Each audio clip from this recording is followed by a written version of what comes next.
Hi guys, and welcome to the next installation of your at-home yoga practice. This video will be more like a workshop where I break down some of the more common poses that you'll see in yoga classes. And I wanted to let you know a little bit more about the yoga practice in itself. Yoga is a philosophy, it's a lifestyle, but it's also a practice, so it's never meant to be perfect. And I feel that everyone's journey through yoga is completely different. Some people find that the physical aspects of yoga really speak to them. Some of people need mental, where it's more of a moving form of meditation. I know I gravitate towards yoga that way. But it also can be a spiritual practice. So people really enjoy the philosophy of yoga and what it means to them, and taking some of the more ancient practices and using that within their own practices in the day. For this practice, we're just going to really break down the common poses step by step so that when you come to some of my other flows, you might feel a little more comfortable within them. All you'll need for this practice today is your mat, and if you don't have yoga props at home, don't worry, I'm going to give you some options on what you can use. Okay guys, so the first thing I want to talk about is wrist prep. Whenever I go to a yoga class, I always try and prep my wrists, even if it's only for 30 seconds before class starts. It's really important. We spend almost the majority of our time on our wrists. So, first and foremost, I want you to stick your elbows together. Make a fist. Clasp your hands really tight and make sure you're pushing your elbows together. Now, start to rotate the wrists one way. Should hear a few nice cracks. Mine sound like cement mixers, so don't be ashamed or alarmed if that also happens. Then start going the other way. There we go, big crack. Just starting to mobilize through the wrists. I think a lot of us these days are spending so much time on our phones and our laptops that we actually create a shortening of the muscles in the wrists and the forearms. So anything we can do to try and lengthen that is great. Okay. From here, just single fists now. Clench your fists really hard and start to travel one way with the wrists and then the other. Good. Shake them out. Come up onto your knees. Place the backs of the hands with the fingers facing towards each other onto the floor, palms facing up. Protract the shoulders, so push the shoulders away. As you exhale, start to lean to one side. Should be feeling this in the outside edge of that wrist that's stretching out. Inhale it back to center. Exhale, push the other way. Inhale back to center and the other way. You should do this quite a few times. You should be feeling this quite a lot, okay? Unless you have uber flexy wrists.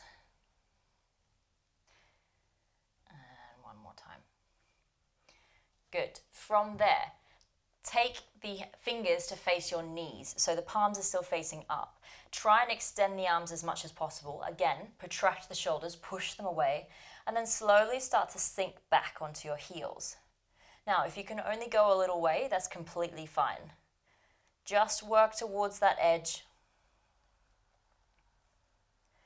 and then maybe come back up, give it a little rest, and start to slowly sink back into it.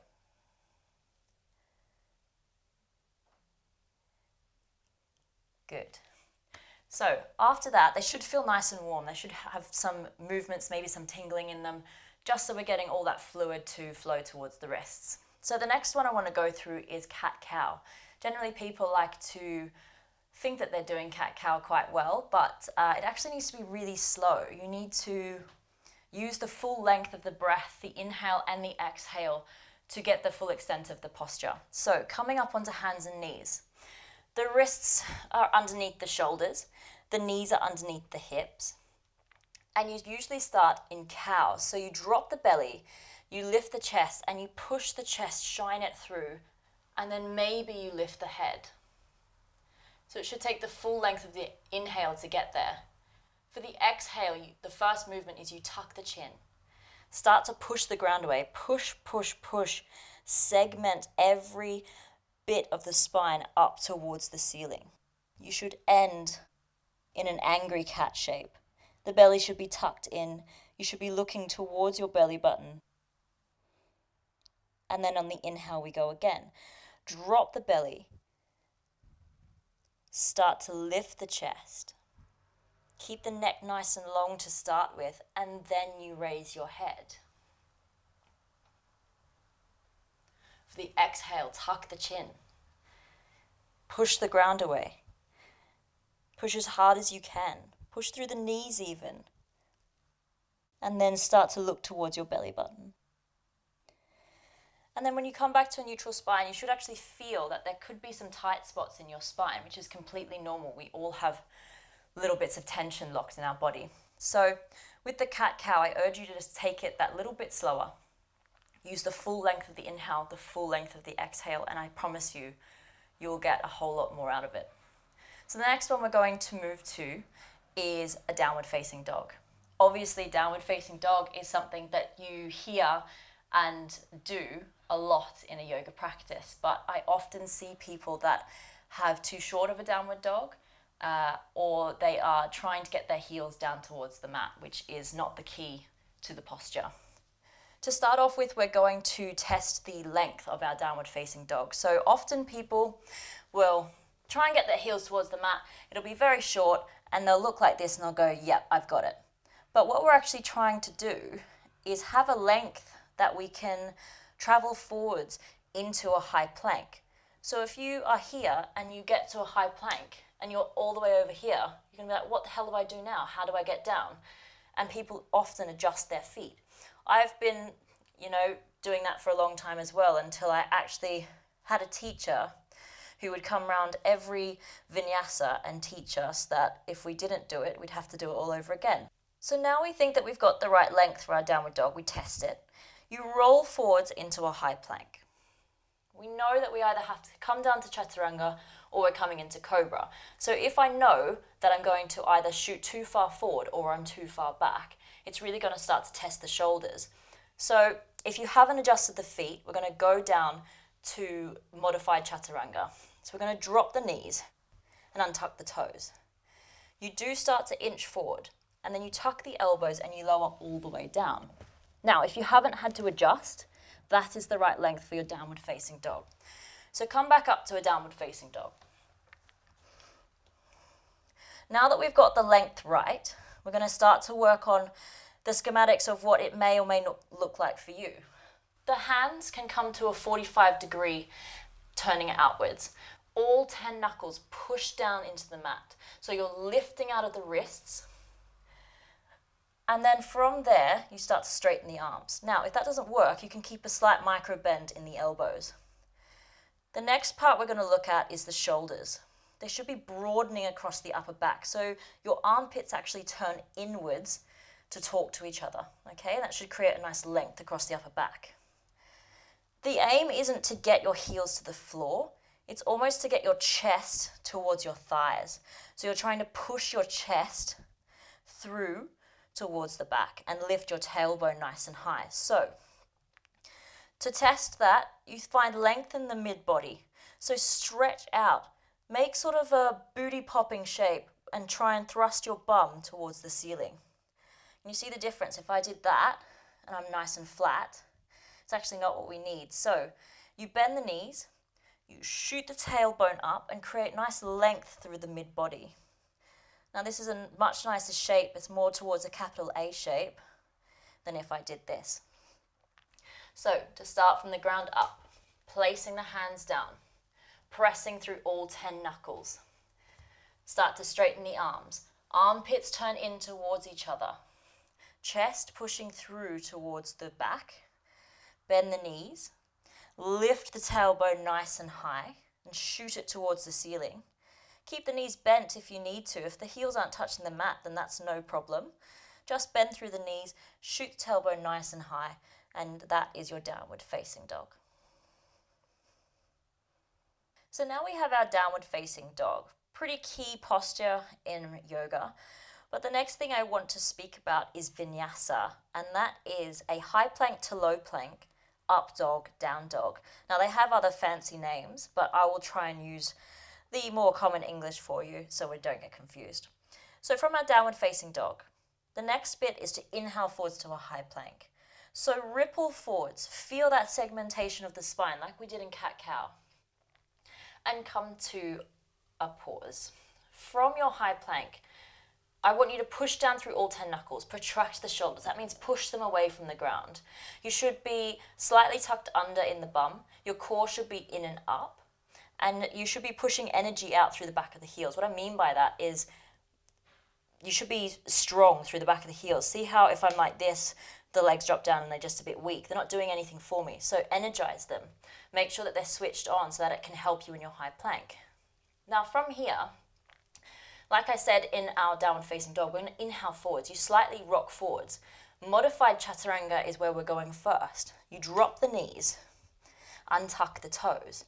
Just like in a normal Chaturanga, you're going to brush the elbows by the ribs and lower all the way down to the mat. When you get down to the mat, your hands should be beside your breasts. You should have your toes untucked, pushing down into the mat. Low cobra is what we're going to come to first, and that's on an inhale. You push down through the toes, squeeze the bum, squeeze the thighs, and lift the chest. The gaze shouldn't lift too high. This is crunching into the neck, and that's not what we want. Keeping a nice long neck, and you squeeze the shoulder blades together. The next part of the vinyasa is to come to a downward facing dog. You tuck the toes, push through the hands and seat to heels. Push through the hands again, lift into downward facing dog. And that is a modified Chaturanga Vinyasa. We're going to go through it a little bit faster now, just to get everything in order. So you inhale forwards to a high plank. Roll through the spine. You drop the knees, untuck the toes. Exhale down. Elbows brushed by ribs. Low cobra. Press the toes into the floor. Squeeze your bum. Lift the chest. And then on an exhale, you tuck the toes. Seat to heels. Lift, downward facing dog.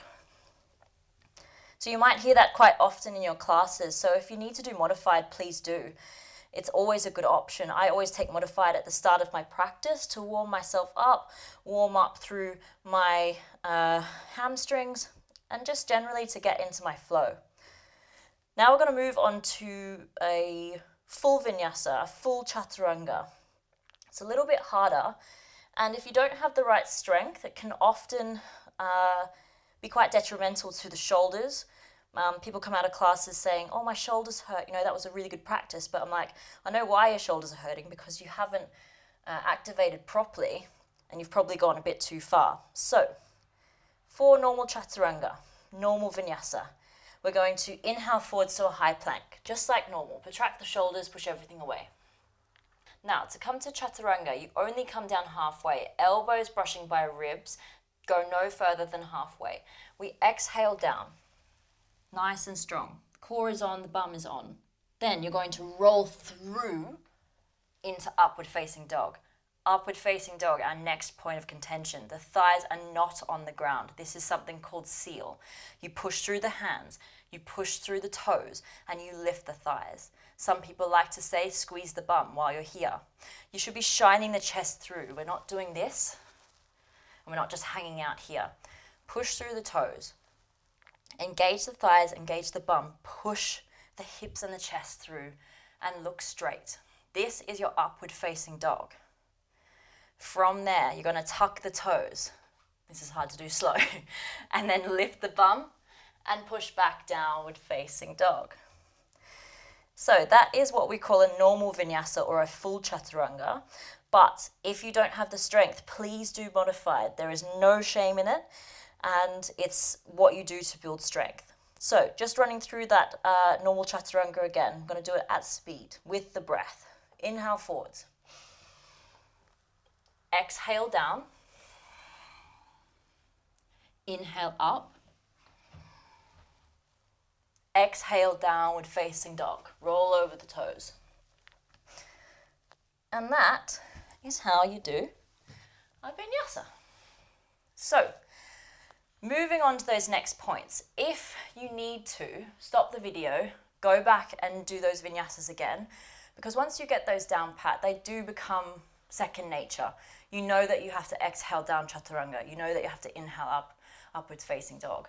So take the time, put the practice in, and they'll come more naturally to you. So my next posture I want to go through is Malasana. Now, not every class will have this. It's a yogi squat. A squat's very difficult to teach because everyone is anatomically very different. So from a yogi standpoint, I understand that yes, they want you to get your bum down and your heels down to the floor. I understand that. However, we are not all the same. So I've got cushions here today. If you have the shorter yoga blocks, they're much better. But you can use some books or your cushions or even a towel or even your mat rolled up under to move into this. So your legs come out quite wide. Your toes come out 45 degrees. Step it out until you can comfortably sink down. Okay, now if this doesn't work, if you can't sit up nice and tall through the body, hands come to prayer, elbows inside knees. If that doesn't work for you, then place your cushion or your bricks or your books underneath your heels. This should give you that lift to sit up nice and tall. You should be nice and flat through the back. Hands come to prayer, push the palms together, and from there, start to push the knees outwards with the elbows. And that is how simple Malasana is. I see a lot of different ones. If that is not an option for you, you might not even have that much space. So it's completely normal to come to more of a normal squat. The bum sits back. You should still be able to see the toes. Elbows come inside of knees. Push the palms together. Make sure you're sitting up nice and tall through the body. This is completely fine to do if Malasana yogi squat doesn't agree with you. Okay, so the next pose I want to come to, talking about anatomical differences, is chair posture. Utkatasana, fierce pose. A lot of people teach this the traditional way, which is how I'm going to teach you first. And then from there, I'm going to show you a few modifications that you can use in class if it doesn't work for you. See, a lot of people struggle with this pose, so listen up. Traditionally, the toes touch. There is a sliver of light between the feet. You squeeze the knees and the inner thighs together. You sink the weight back. The hands sweep backwards first, and then they sweep upwards towards the sky. Now, what is often taught is you look down at your feet. Can you see your big toes? If you can't, and they're forward, and your knees are forward, then shifting the weight back. Now, for a lot of people, this is quite tough, and when your hands come to prayer and you do some twists, it can be quite difficult to shift the weight back. So, standing up, the next one I want to teach you is where your feet are further apart. Now, this is kind of more like a gym squat. And a lot of people find that their ankle mobility isn't gonna cut it when the feet are so close together. So, feet further apart, no further than hip distance for now. Same process. Bend the knees, dip the hips, sweep the arms up, and you're in Utkatasana chair. The process is the same, except you're actively squeezing the knees together when the feet are further apart. Now, another thing I see a lot of, which is quite funny, is the arch in the back. So when you sit down and you reach the arms forward, there are people doing this. I don't like teaching it like that, and I don't think many teachers do, but I've also seen people doing it like this, which is really hard on the body. So there's a neutral place where you should be aiming for with your tailbone. You sink the knees, dip the hips. The tailbone is actually shooting, if you're doing it the correct way, towards the back of your mat. So it's kind of on a diagonal, and everyone's chair is going to look different because of anatomical differences. So I'm going to sit quite low with my hips for what I think, my tailbone shooting towards the back of the mat, but I'm quite long. So I'm not going to be able to sit up straighter like this, as some people do, and some people are going to be really far forward. There's nothing wrong with that as long as you're keeping your chest high, your tailbone is shooting towards the back of the mat, and you're keeping a nice engagement through the core and the glutes. Okay, so that's chair pose, Utkatasana. I think the more I use Sanskrit, the more you're going to learn it, because that's what it was for me, it was repetition. So the next posture we're going to come to is Warrior One. There's a traditional way, and there's the way that I would teach it. Warrior One, we'll do right hand side first. The right foot is forward, the left foot is back with the heel down, 45-degree angle away from your mat. Your hips are supposed to be square, okay? That is one of the main sort of anatomical things I'd say for this posture. Now, traditionally, they used to teach it, or they still do teach it in Ashtanga, where your feet have to be in one line. Now, that is really unbalanced. If someone came to me and pushed me right now, I'd fall over completely. So, because we are all adults and women have hips that birth children, we're going to step our back foot out a little bit so our feet are actually in train tracks, okay? 2 parallel lines, and that should help you feel more balanced and give you more rotation in the hips. Think of your hip bones with lights on them. They're trying to shoot forward towards the front of your mat. Your front leg is bent, okay? Not fully 90 degrees, because that's a little bit too much. Come up a little bit. Hips towards the front. The hands, make sure you're nice and long through the mid-waist. That's one of the things that is quite common to see in classes. People either flare the ribs, which is, there's no control there. So we want to tuck those ribs in, sit nice and tall through the body. Hands come up, palms facing inwards. If you have the mobility in the shoulders, press the palms together. That's traditional, but if not, hands in tram tracks just like the feet, perfect. Gaze can be between the hands or it can be straight ahead. That is Warrior One. Now, with hips, you are always going to be asymmetrical. So, my left-hand side is a lot worse than my right, and I'll show you what I mean. I'm going to turn around. Left foot forward, right foot back, heels down, foot is 45-degree angle. I'm going to shift my hips to the front. Now, I can already feel that kind of torquing in the knee, so I'm going to take my foot even further out and a bit shorter as well. Hips towards the front, nice and long through the body, nipping in those ribs. Hands come up. That is Warrior One, left hand side. Now, whilst you're in a flow, obviously these things are hard to think about, but if you just remember these key points of heel down and 45-degree, hips towards the front. In a flow, obviously it's going to be hard to put them all together, but that is generally Warrior One. Work on it, work with it, see if you can do your flow within a mirror to see if that helps, and you'll find that it's going to be a lot easier. So, next one, which is quite similar, which is why I wanted to do it in succession, is Crescent Lunge or High Lunge. It's the same principle as Warrior One. The right foot generally comes forward. Just a note, everything in yoga, right leg or foot comes first. Right foot forward, left foot back. You're on the ball of the back foot. Now, when I'm lazy, which is a lot of the time if I'm not being taught, my heel is here, okay? Hips are facing forward. There's a nice deep bend in that front leg now. The hands reach up towards the ceiling. Now, for me, I know that when I watch myself back, I should be here. I should be right onto the tip of that toe. That's the energy. That's where it's coming from. The hips are slightly tucked under, so I'm actually feeling a little bit of tension through the front of that left hip. Reach the hands up, nice and long through that body, nipping in those bottom ribs. That is Crescent Lunge.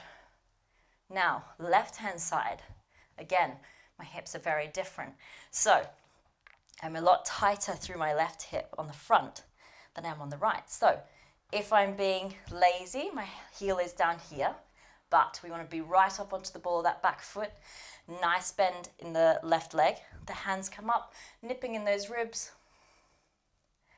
Looking nice in our Crescent or High Lunge. Good. Those are two postures I'd like to say to you. However, we're going to move on to Warrior Two. Warrior Two is one of those funny ones where I see a lot of people doing it individually in their own way, which is fine. I'm going to teach you how I was taught to teach it, and we'll see how yours measures up. Also, have fun with yoga. Don't make it too, rigid, too structured. It's not, okay? Have fun with it, but also try not to hurt yourself whilst you do it. So, warrior two. You're going to come to right hand side first. Your right foot is forward, the front leg is bent. We're trying to go for a 90-degree angle here. So, try not to overshoot the knee with the ankle. I take a longer stance. As we can see, I'm very long, okay? If I try to come from warrior one to warrior two, I'm going to have a much shorter stance. So my warrior one looks like this.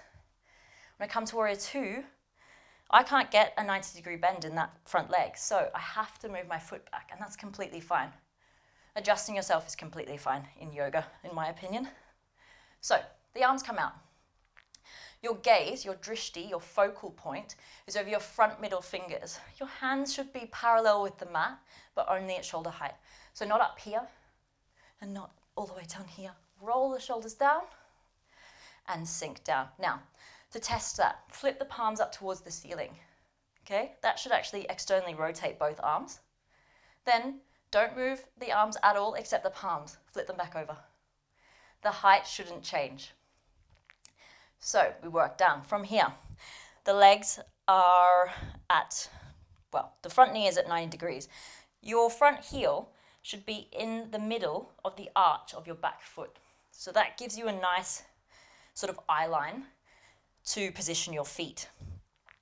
If you have tight hips, you might want to wiggle that foot further forward so you're not having to open out through the hips too much, because it is quite a deep posture.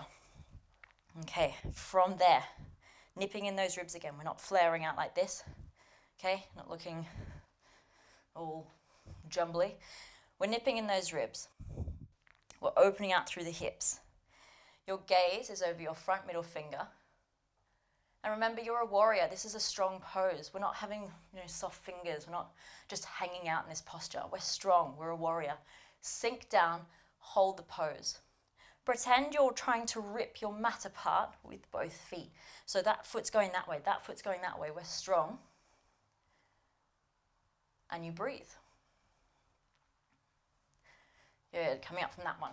We'll try the left-hand side just to make sure. Again, different hips, different ways of doing things.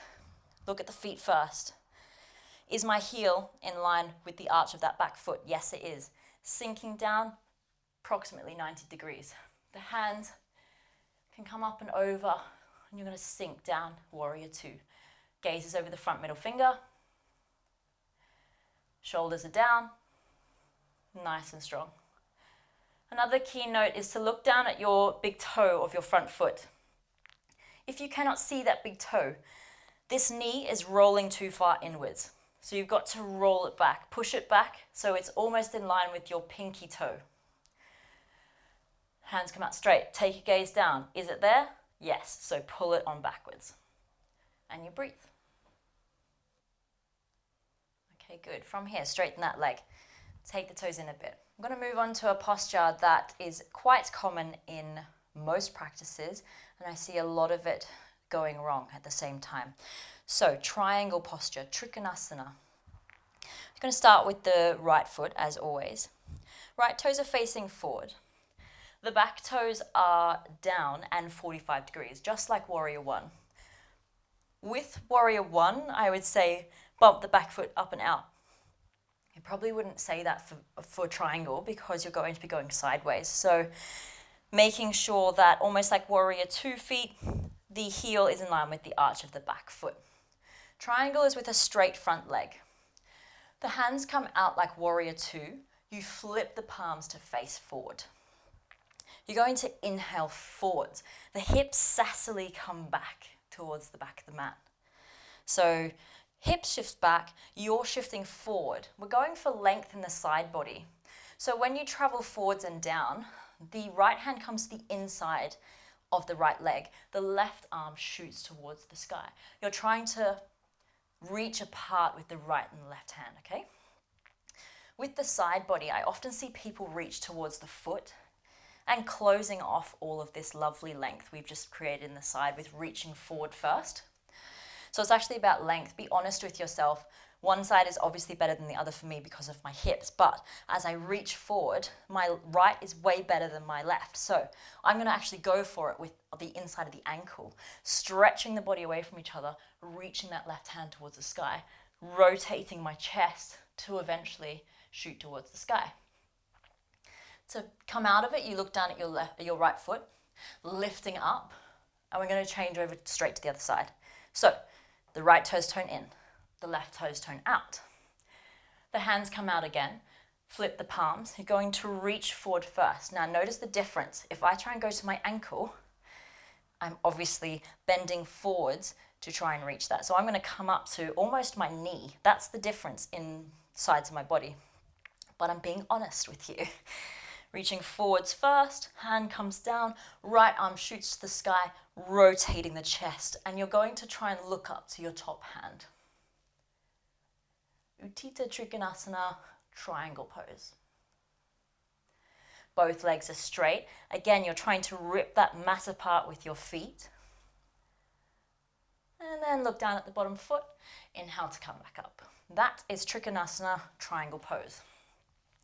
Going on with the triangle theme, there is a pose called Revolved triangle, Parivrtta Trikonasana. Now, it's often very difficult to do and teach all in the space of a couple of breaths. So I'm glad I have this moment to go through it with you.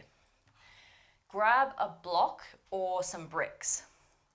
I don't have the length in my hamstrings, even now, to do this posture right with my hand on the floor. So I'm going to teach this way because it's easier for you to see. So the right leg is forward, right foot forward. The left leg is back. Your feet are in tram tracks again. Obviously, traditionally, they used to be together, but I don't play that way. So feet are facing forward, both facing forward in tram tracks. You're going to place the block on the outside edge of that right foot. This is still playing within the traditional era. You can have the block on the inside of the foot if you need to, okay? But we're going to test it out and see if we can do it on the outside. So your right hand comes to your lower back. Your left arm raises to the sky. You're going to inhale to find length. Stretch up with that left hand. Start to travel forwards, hinge from the hips. Literally put your finger in your hip crease, reaching forward, okay? The legs stay straight for now. If you need a micro bend in that knee, please do so. Nice flat back. Keep the right hand there. The left hand comes to that block. If that doesn't work for you, grab the block, the brick, the books, whatever you need to, and place it on the inside. Keep that length in the spine. It's that tilt of the hips like we did in downward dog. Shoot the tailbone towards the back of the room. Keep the hand there. You're going to start to rotate the chest out towards the right. As we can see, I'm not getting very far, but I'm being honest with myself, keeping that hand there and then stretching the gaze upwards. If I was to do this in my class and in my own practice, then I felt, oh yeah, I'm just going to do it today, who cares? I'd come down, place the hand, the gaze would come up, and then the right hand would lift off the torso. But we're going to stay honest. We'll come to the left-hand side, spin around, spin the feet, spin to face the top of your mat. Now, block comes to the outside or inside of the left foot. Both feet are facing forward, in tram tracks. Now I'm going to take my right foot a little bit wider for this one because I just want to, and that's how I do it in my practice. So again, the feet are trying to rip each other apart. Left hand comes to the lower back, right arm reaches high. Inhale the chest to the sky, find length. And then as you exhale, travel forwards and down, hinge at that hip, placing the fingers in the hip crease. Place the hand on the brick. Or you can even, if you don't have bricks, you can place it on your shin. You don't need to have bricks. Place it on the brick and start to rotate the chest out towards the left. If you'd like more, the hand comes up to the sky. But see how I start to shake? It's just not there. It's not available for me right now. I'm not warm enough. haven't been practicing this posture enough. So hand stays there, keep honest with yourself, keep the hand on the lower back, tailbone, as we said, shooting towards the back of the room. And then you breathe. Good, that is Parivrtta Trikonasana, revolved triangle. So, our next posture. We're going to come to extended side angle. Again, traditional and more modern techniques are being used. Extended triangle looks like this. Sorry, extended side angle, not triangle, messing it all up. Extended side angle, Parsvakonasana. That hand comes over and you're rotating the chest towards the sky. Now, to get into this, it's obviously easy to come from warrior two. We've seen these feet, we've seen these arms. The elbow comes onto the front thigh. This arm sweeps up, down and around, reaching towards the front of the room. The palms facing down. Your elbow is turned inwards, so the armpit turns inwards. And you're trying to look up under that armpit, so the chest starts to rotate towards the sky. Now, from traditional to modern, the hand can come to the inside if it's available in the hips. You can flatten it to a block if you don't have the space, but the teacher wants you to do it. Come to a brick. The hand still comes up and around to the front.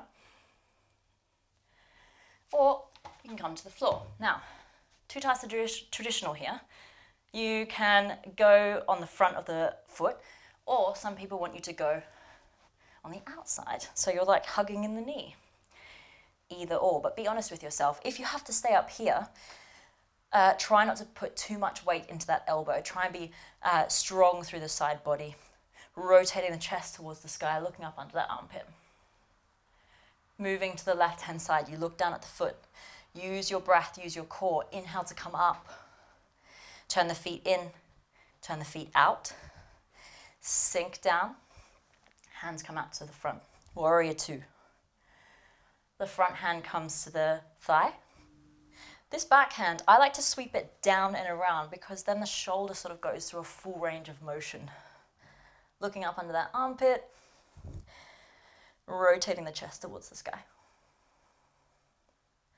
From there, if you want to go traditional, you can place a hand down, rotate up,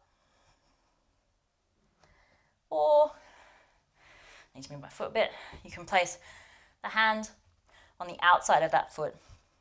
Just remember to keep length through the side body. That's the most important bit.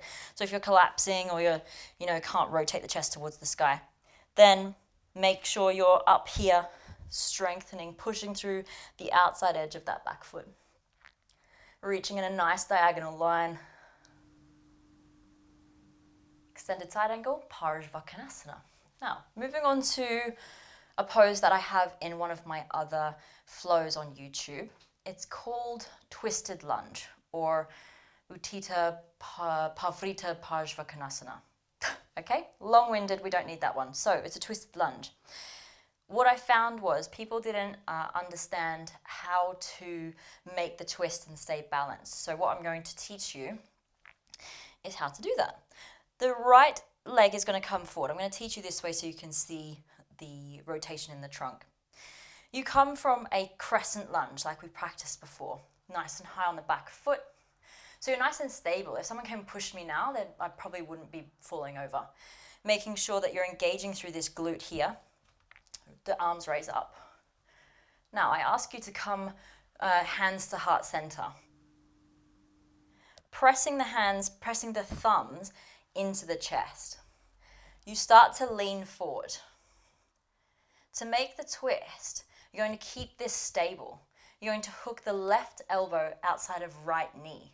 So the thumbs are kind of like a point of reference for your body. You're going to try and twist whilst keeping the arms there. It keeps you honest. So twisting around, hooking that elbow. What you do is push the elbow into the knee. This is nice and steady. So push to make that extra twist. Now, if that's too much for you, you can come back and just hook the elbow. Stay straight if that's what you need to do. But what we're trying to create here is create the fire, create the agony, the inner fire of the body to twist the organs to a digestion. So The thumbs come to heart center. You start to twist. Push the elbow into the knee. Find length. And then start to rotate. This is your twisted lunge.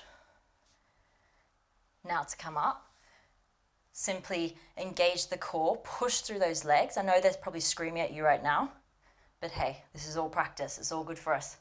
Spin onto the left leg. You're up on your back heel, which is your right heel. Making sure we're nice and strong. Engage the glute. Making sure we're sitting nice and tall. We're in that crescent lunge. Hands come to heart center. We're going to hook right elbow outside of left knee. So lean forward. There's a hinge of the hips. I'm not really changing the angle of this at all. Hinge forward from the hips. Hook that elbow outside of the knee. Push the elbow into the knee. Find length. Then you rotate. And then eventually your gaze will reach towards the ceiling. Push the palms together. Make sure you're using every point of contact to make you strong. And that is twisted lunge. Okay, now we're going to come down to the ground. Going to come into a posture called boat, Navasana. Now, a lot of the time, people are okay at this. I just wanted to go over this in case people had a few questions about what I mean when I say things like sit up nice and tall. You need to find, you can probably hear it on this video, find your sitting bones. They crunch around on the ground in this ground. Sit up nice and tall. I like to sometimes remove the flesh away from the sit bones, but other people don't like to do that. You're going to sit up nice and tall. Boat pose is where you come back and you lift the legs. You can probably hear it along the floor. You squeeze the knees together. But a lot of people tend to want to go too far too quickly. So I know for me, if I try and lift my legs start to shake like this. And I start to lean too far back. So I'm actually trying to balance like this. And it's actually meant to be a lift of the chest. It is a core exercise, but it's also meant to be a lifting exercise. It's meant to engage all of your bandhas, all of your inner locks to lift you up and sit nice and tall. So to practice this, I'm going to take it slow. We're going to take it step by step. Sit up nice and tall. Lift through the body. You're trying to imagine that your heart has a light on it and it's trying to shine upwards. So we're not going to do this. And we're not going to do this, okay? Because this is really easy, okay? I could probably do this all day. We don't want to do that. So sitting up nice and tall.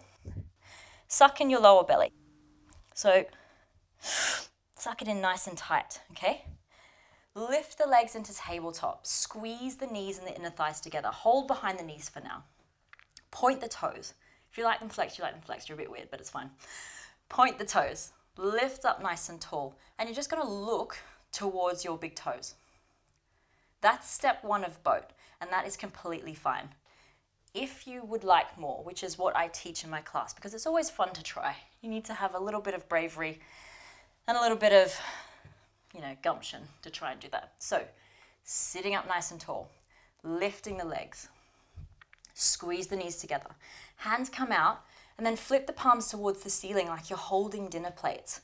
That externally rotates the shoulders. That actually makes the chest lift. Okay, you're squeezing your shoulder blades down your back.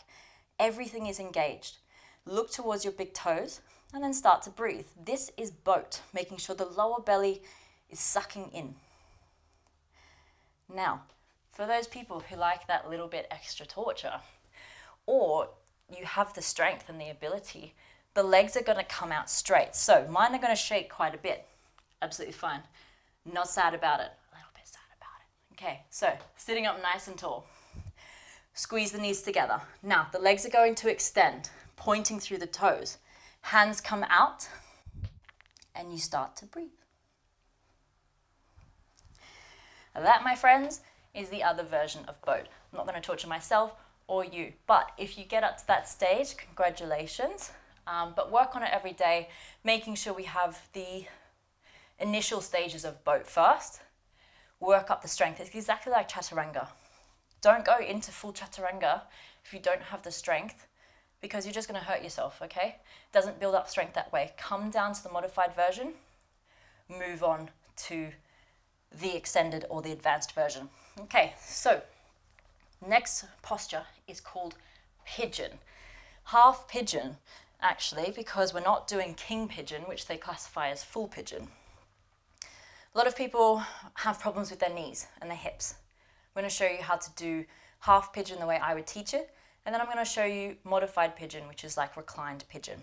So, coming onto your front, your right knee sits behind your right wrist. Your right foot comes to the left-hand side of your mat. My foot likes to face upwards. If you like to have it more like that, then please do so. The name of the game, eventually, is to get the shin to sit parallel to the mat. I'm not there yet, so I'm going to be honest with myself. I'm going to take that foot closer towards my left hip. The left foot caterpillars back until you see yourself sitting down something like this. Now, a lot of people just dump into sleeping swan and they go, yeah, I've got this, who cares? Like that's done. No, be honest, sit up nice and tall. Maybe shift that knee outwards if that feels good, if not shift it back inwards. Play around with it. I'm not in your body, I can't feel what you're feeling, and I didn't grow up in your body, so I don't know what injuries you might have. Be honest, be safe, okay? Sit up nice and tall. Already, because we're in isolation and I've been sitting around a lot, I'm feeling this in my left hip flexor, stretching it out, feeling a nice deep stretch there. That's fine, and that's really nice. That feels good for me. Check behind you of your back foot. Try to have it as straight as possible towards the back of the mat. We don't want it to be too far out or too far inwards.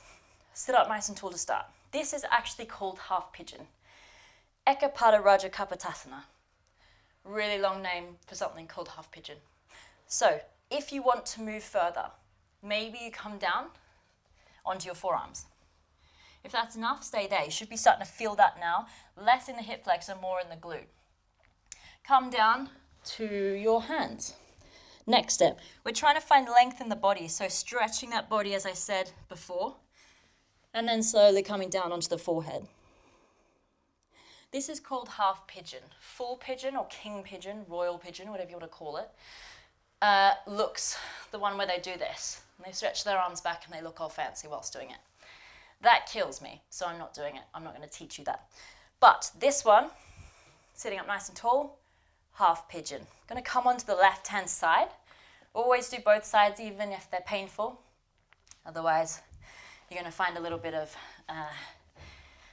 bad weight transferal in the hips. So, left knee behind left wrist, left foot on the right-hand side of the mat. Caterpillar the right leg back. Sitting up nice and tall.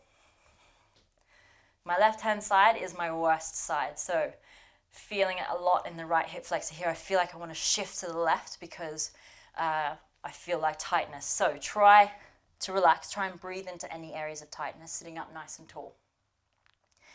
Then we're going to start to move forward. And sometimes this is enough for me. That's all I desire out of this posture. I'm feeling it in the glute. I feel a nice deep stretch. Sometimes I like to put a brick onto my forehead and just relax. If you want more, obviously coming down onto the forehead and relaxing. Now, if you had any pinching in your knees, I would suggest not doing pigeon until you release the hips a bit. And what I would suggest is reclined pigeon or Sucirandhrasana. Come onto your back. You've probably seen this posture quite a bit. It's just got a fancy name in yoga. Now you place both feet flat on the mat. You cross the right ankle over the left knee. Reach through and grab behind the left thigh. Now placing the head down on the mat, make it nice and safe. You pull the left leg towards you very gently until you start to feel a stretch down the outside edge of the right glute. To have more stretch, push the right knee gently away from you, and you should actually feel that quite nicely through the right glute. Flex the foot of the crossed leg and maybe even the floating leg. And that should feel really nice in the glute. Reaching through, grabbing the back of the right thigh. Pushing away the left if you'd like more. You should be feeling it in the left glute.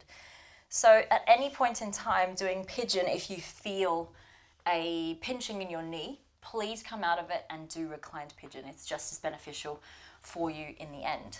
Now, the last posture I would like to teach you something about today is Paschimottanasana, or seated forward fold. I teach it two ways in my classes because I like to give the option. Generally, it's towards the end of a class.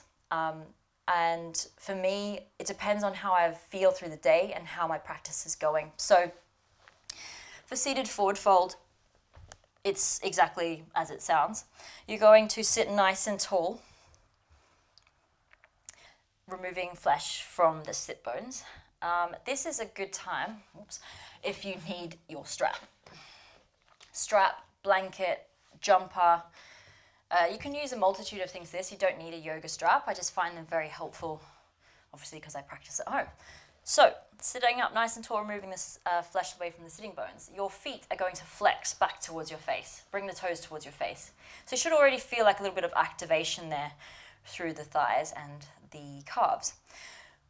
The passive way is to hinge from the hips and fall over the legs. So this is really nice if you've had a long practice and you feel like, you know what, I don't want any more active stuff. I've had enough. This is simply for release. It's simply to come back to my breath. You can actually use it as sort of an active rest if you want to. So you hinge from the hips, you sit up nice and tall to start. Maybe you even raise the arms. Flex the feet, and then as you start to exhale, hinge forward from the hips. The arms can come down depending on how flexy you are, and just sit over the legs. And you just start to release. Forward bends are actually for releasing the back. They're actually meant to help you relax into this. It's not about the hamstrings. So a lot of people are straining to get the feet, their back rounds, and they're like, yeah, I'm gonna get it, I've got it, my toes, like, you know, grabbing them the wrong way, and they're just stressing and struggling for nothing. So it's actually meant to release the back. So if this isn't happening for you, maybe it's just here. Sometimes I like just sitting here. Okay, it took me a hell of a long time to be able to touch my feet and to grab my toes in yoga. So any time I can actually touch my feet without straining is a win for me. So removing the flesh from my sit bones and simply hinging from the hips, sitting here, letting that back go, releasing that, and feeling the vertebrae start to pop and extend again just feels really nice. So that is passive. Active is where we use our strap. I like to bend up the toes, the feet, bend up the toes, bend up the feet, still sitting up nice and tall. You're going to either use the strap, which is around the balls of the feet, okay? And then you dig your heels in, dig your tailbone in, and that extends the spine. So that also feels really nice when you've done a few back bends. Start to inch the feet forward. Do it again. Dig the heels in, dig the tailbone, sit up nice and tall. And you should come to a point where, yes, you are straining, but see the difference. I'm not here. I'm here. I'm nice and extended. That light on the chest is shining towards my big toes. There. If you don't have a strap, that's completely fine. Yogi lock, two piece fingers around the big toes, and you sort of like push back against the toes. So lock them nice and hard. Push the heels in, push the tailbone, sit up nice and tall. And eventually you'll get to a point where you can't possibly go any further. If you're pancaked, then that's fantastic. Keep there. If not, sitting up nice and tall, making sure you're keeping that connection of the nice long back and the tailbone pushing into the ground. You get to a point where you can't go any further. You stay there for 5 breaths, and then you go passive. Maybe that means letting the legs go, let the feet go, and just simply fold over the legs. Let the head go, let everything go, and just relax. So those are the few skills that I thought you might need a little bit more info on. If you have any more requests for me or poses that you are working towards and you need a little bit more of a breakdown, please don't hesitate to reach out. I'm always available on Instagram at Yogini or my YouTube channel, which you're on now. So like and subscribe, and I hope to see you again soon.